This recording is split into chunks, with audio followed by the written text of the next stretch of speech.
Welcome to Gospel Tangents, the best source for Mormon history, science, and theology. I'm Rick Bennett. On January 29, 1863, hundreds of Shoshone Indians perished at the hands of the U.S. Army at the Bear River Massacre site in southern Idaho.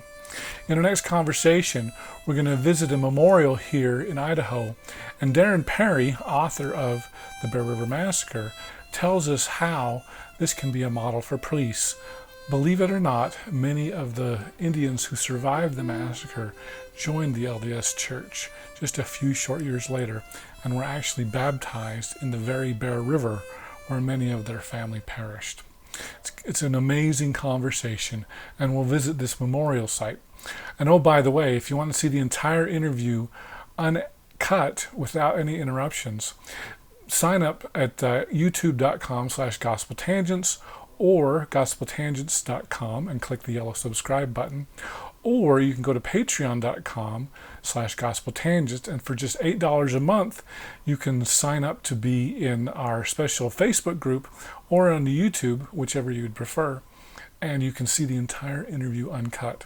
It's great because we're in our next episode after this one, we're going to visit the actual massacre site. But now, here we are at the state site here in southern Idaho. Check out our conversation. Yeah, that next kiosk just begins to tell the story about Connor and the California volunteers and how they got here and how they signed up to fight in the Civil War and never was realized. They were never allowed to fight in the Civil War. And so it made an easy decision for men who signed up to fight and kill when they heard about an Indian problem not very far from Salt Lake City. It made it a very easy decision for those men to really work on Connor to make sure that they could go and realize their dream of murder and killing. And it didn't matter if it was somebody from the South, the southern states, or if it was a Native American. But Connor led the troops in that respect. So I have a note here about heating up a bayonet. What do you remember about that? Yeah, the Army was, they were really looking for the chiefs. And then on the Daughters of Utah Pioneers Monument, one of the plaques says that Sagwitch was killed that day. And he wasn't. He was one of the survivors. But the only chief that lost his life that day was that of Bear Hunter. The Army knew that he was one of the leaders. And they caught Bear Hunter alive. And they actually tortured him quite a bit and shot him and stabbed him, but he wouldn't die or even cry out for mercy. And so because of that, one of the military men became angry and stepped to a burning campfire and heated that bayonet on his rifle till it was glowing red. And then they ended up ramming that piece of hot metal through the chief's head from ear to ear. Oh my gosh. And so Bear Hunter went to his grave a man of honor. He never cried out for mercy or made a sound. The natives thought that would be a sign of cowardice. The ironic thing is Sagwitch lost his wife that day. She was murdered. And Sagwitch ends up marrying Bear Hunter's widow. In fact, the picture that we have of Sagwitch on the wall behind us here is Sagwitch and Bear Hunter's widow.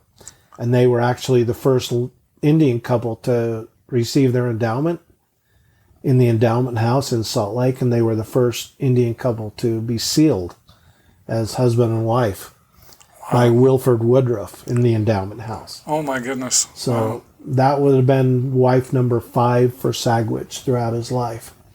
But it was Bear Hunter's widow. Now, was that serial or parallel? Both. So he was a polygamist? He was a polygamist early on. The Shoshones practiced polygamy, but very, very little. And they just practiced it out of if a man died and he left a family out of sheer need to take care of that family. And so they actually did that as needed only. And only the providers that could provide well for their families was able to take on another family. If you were a poor provider for your own family, you weren't going to get another family to take care of. So Sagwitch, only at one time during his life did he have 2 wives. Oh, okay. But it was out of necessity for sure.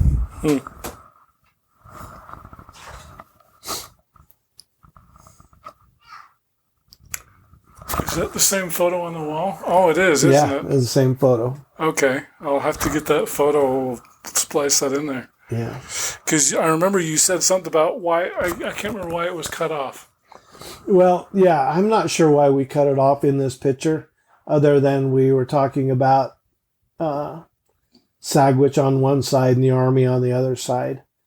But that was his wife that was actually cut out of the picture for that kiosk picture. Okay. But she was Bear Hunter's widow at that point when the troops attacked. And here on that kiosk, we just try to point out different areas of interest where the lodges would have been located, where the troops first come to the bluff, which we call Connor's Overlook. That's on the other side of the valley, straight across there. And then where the attack took place.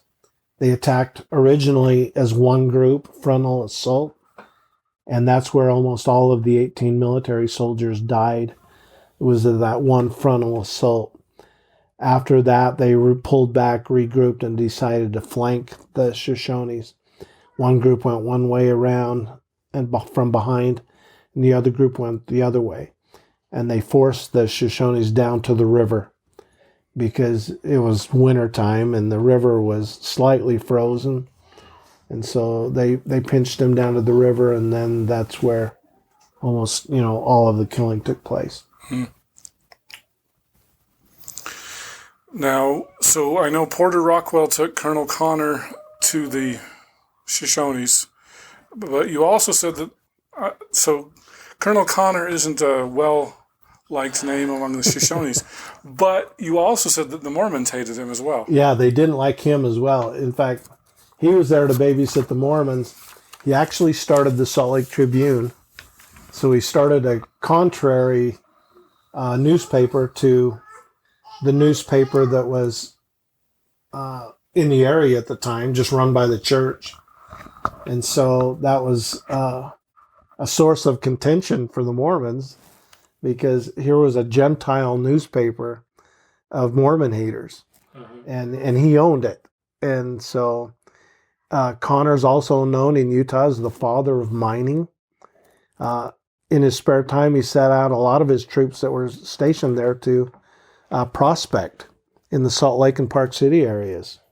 So Connor was known as many things to many different groups of people, but liking the Mormons and getting along with them was not part of it. That was an adversarial relationship between the two. Interesting. Oh, you also mentioned something about nits make lice. Yeah, before Connor left, and that's, earlier I spoke about Connor's intentions when he left Salt Lake City. They decided to, he made the comment in the paper that nits make lice.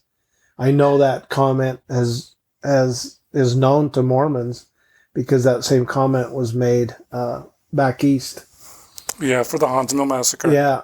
So, but it was his intent to make sure no child was left to grow up to adulthood. And so this is an Eagle project, as I remember. A year ago, a young man, I call him Kai Sorensen from Salt Lake City, 14-year-old young man, called me and said, I want to do my Eagle Scout project at the massacre site.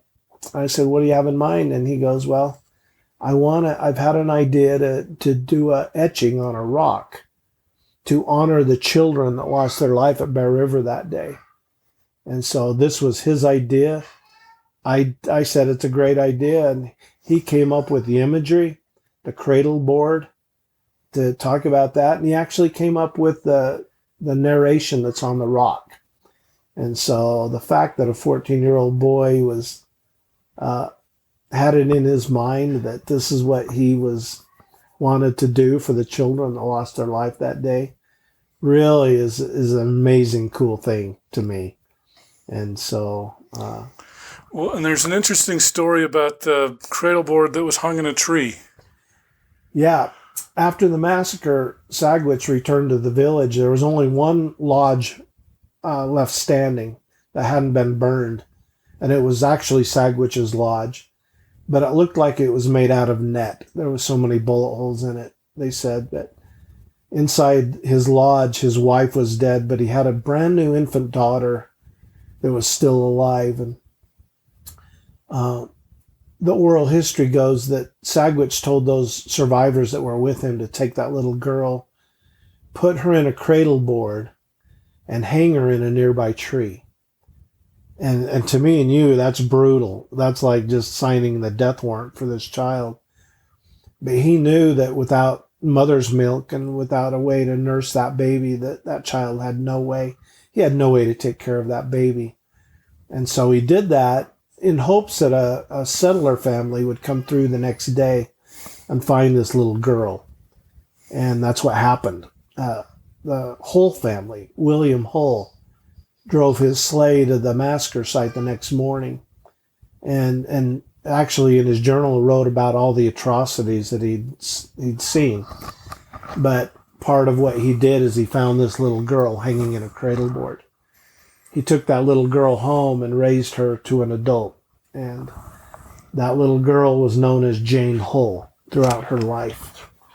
And she ended up living to be about 90 years old, and actually she's buried in the Ogden area in the Hooper City Cemetery. She's got a wonderful headstone there. And she got married, had a family, but her name was Jane Hull Riley. That's who she ended up being. And that was her English name. Yeah, that was her English name, but it was Sagwitch's daughter. Wow. Well, and it's just, I know there was another story you told which was horrible, and it kind of goes back to that nits make lice comment about the soldiers were running out of ammunition. Yeah. And so to save ammunition, what did they do? Yeah, this is brutal. And we found this in a soldier's journal, that the decision was made halfway through the massacre that they were worried about running out of ammunition, because that's how many, that's how much they had expired. So it was decided to kill the infants and the children, to grab them by their heels and to swing them around and bash their heads out on rocks or any hard surface that they could find. And so part of that testimony was given in Washington, D.C. by my grandmother, who made, the National Park Service always called this area the Battle of Bear River, until she started testifying in front of Congress and showing these journals and telling the story about the atrocities. And because of her, that the whole site was renamed to reflect what it was, the Bear River Massacre. But it was because of her finding journals like these that she was able to change all of that.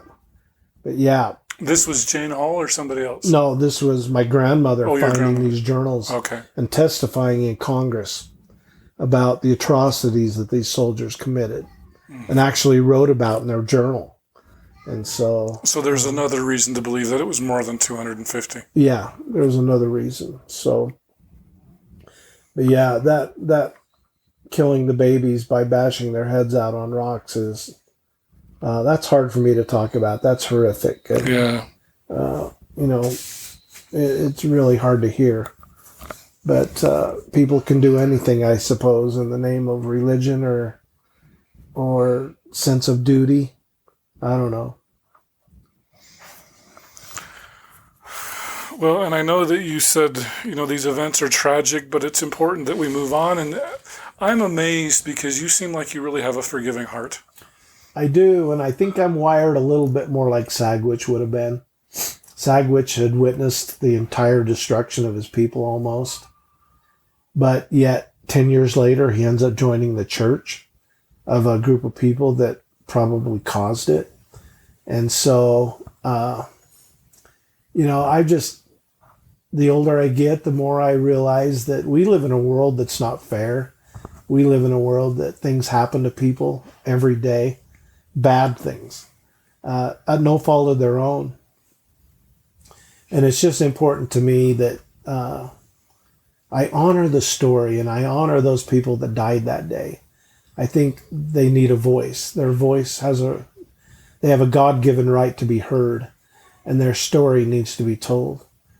But I think I would not serve the story of them well if I didn't tell the rest of the story, and that's one of forgiveness, and that's one of who I am today, how we can learn from tragic events and make this world a better place going forward.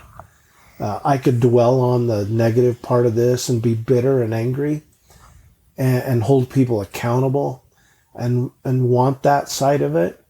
Or I can say, look, this is what happened. We need to recognize it and talk about it.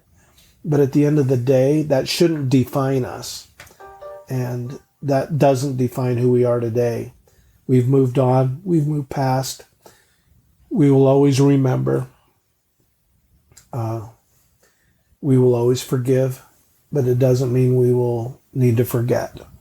And so that's who we are. And I think that story plays so much better, and especially in the world we live in today, that's so divided, that I think there's lessons to be learned about how bad things can happen to people, but it shouldn't define them, and how we can all move forward together to make it a better place. I mean, I think this is great. You know, we have kind of the legacy of slavery, and one of the things we didn't talk about, I know we talked about with my interview with Thomas Murphy, we talked about Indian slavery, which has, black slavery gets a lot of talk about. But do you think that this can be a model for how we can talk about, tough racial issues and tough things of the past? Yeah, in fact, during my campaign, I tried to make that a big issue, is this is exactly the playbook, and it's not because of me. There's other people that laid this groundwork before me, but I think, it's okay that we have differences of opinions in the world we live in today. It's okay not to agree on everything, but how we treat each other going forward needs to be better, needs to be more civil. We need to acknowledge past wrongs, but then sit down at a table together and say, what can we do going forward to make this world a better place? And so that's been my message all along. I think the world needs it today more than any other time, because we're that divided. How can we work together, not knowing we don't agree on everything, but there's a way forward for all of us. And so that's my message, really, is I'm always going to advocate for love over hate. And so that's just who I am, and that's what I'll always try to advocate for. This world is worth protecting and saving, and the relationships that we have with people are worth nurturing and making sure that those in our trust and those people we come in contact with every day, we have a good experience with them. And that's the message I try to convey when we go to the massacre site throughout my life, really. Well, and I think this is great because, I do have some international listeners that won't be able to go here. And, it is kind of, you don't see a lot of people here. But I remember you told us a story about a Chinese tour bus and a French couple. Could you tell us a little bit more about that? Yeah, I mean, before COVID, the summer before COVID, I probably met 10 different Chinese tour buses. They usually do the Yellowstone and then come down through, and they stop at Lava Hot Springs. Well, these tour buses heard about the massacre site, so they started stopping at this on their way down to Salt Lake City and then Zion's. And so, but being able to meet those Chinese who really embraced this Native American culture, it really resonates with them, and it's something that's really important to them. And so to be able to talk to them about what happened and then share our story of forgiveness to them, I think makes a big difference. And then I happened to be at the site one day. I met with IDOT, Idaho Department of Transportation officials, and there were 5 of them, and they were talking to me about how little, there were some maintenance issues up there. They put a few picnic tables made out of concrete. A couple of them had been smashed, and so they were saying, well, nobody comes here anyway. So their excuse for not maintaining it better. And we don't own it, so we can't do it. Yeah, that's a state site or something, Yeah, is that right? It is a state. It was that excess land the state had that let us use it to tell our story. So this guy, they're going off on, nobody ever comes here anyway. And I said, oh, that's not true. I meet Chinese tour buses here, and I meet people from all over the world, frankly, on any given day. And they're going, yeah, they're being nice to me. But a car pulls up, and a couple gets out, and the guy, they're looking around, and they have a book in their hands. And they're looking around going, they look lost. So I walked over and just said, can I help you? And they started speaking French to me. They didn't speak any English at all. And I thought, and he motions to this book he had in his hand. And it was a book. He was from Paris. He wrote this book about the Bear River Massacre. He'd heard about the massacre earlier in his childhood. And he wrote this book, and he illustrated this book. And he was there to leave a copy of the book right there in the weeds, or he didn't know what else to do with it. He said, and the only reason I know this is because he's trying to speak to me in French, and the group had overheard. And one of the younger gentlemen that was in the group from IDOT walked over, and he starts speaking to these people in French. And he said, I served my LDS mission to France. And then we have this wonderful conversation because they can tell us why they're there. They flew from Paris to the site to see the site. That was the only reason for their trip. And then, we visited for more than an hour, and then they ended up leaving. And then they walked back over here, and they go, well, don't say anything. We get it. People from all over the world come here to hear this story.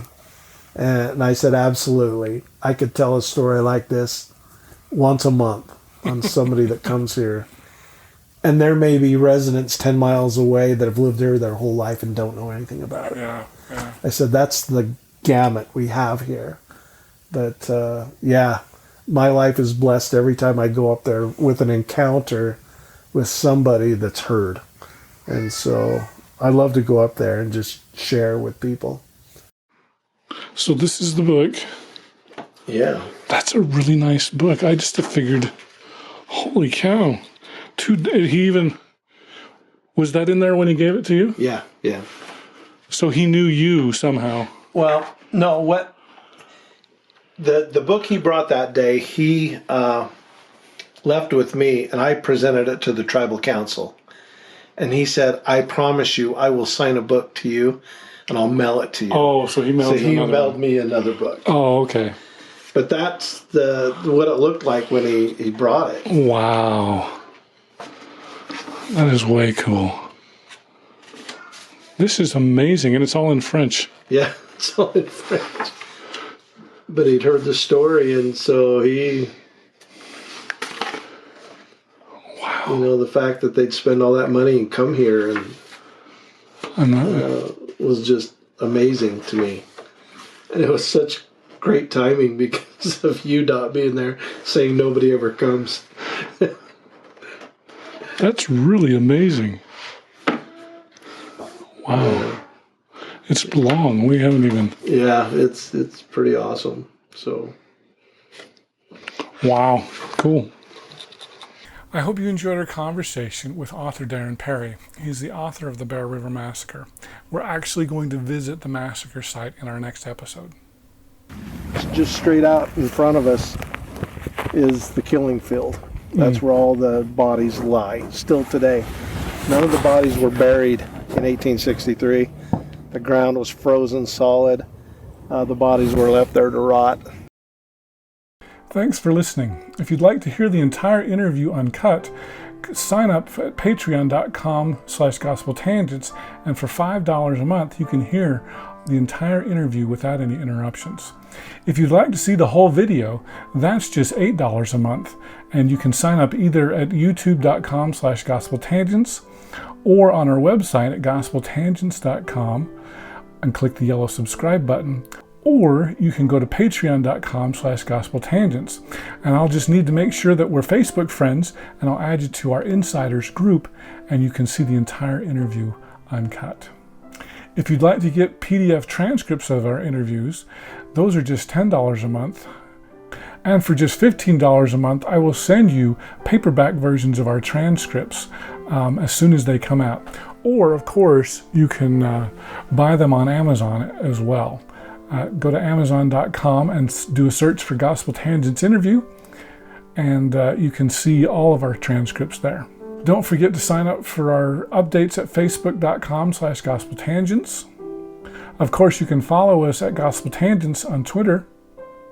To hear our interviews updated to your podcast player, go to tinyurl.com/gospeltangents, and make sure you give us a 5-star review. And of course, you should show your support for Gospel Tangents with one of these cool t-shirts like this green one, or light blue, sport gray, royal blue, purple, of course black, beautiful gold, and of course Utah red. I probably left out some colors, but if you want to see more, go to gospeltangents.com/shop and you can get one of these. So once again, thanks for listening. Click here to subscribe, here for a transcript, and over here we've got some more of our great videos. Thanks again.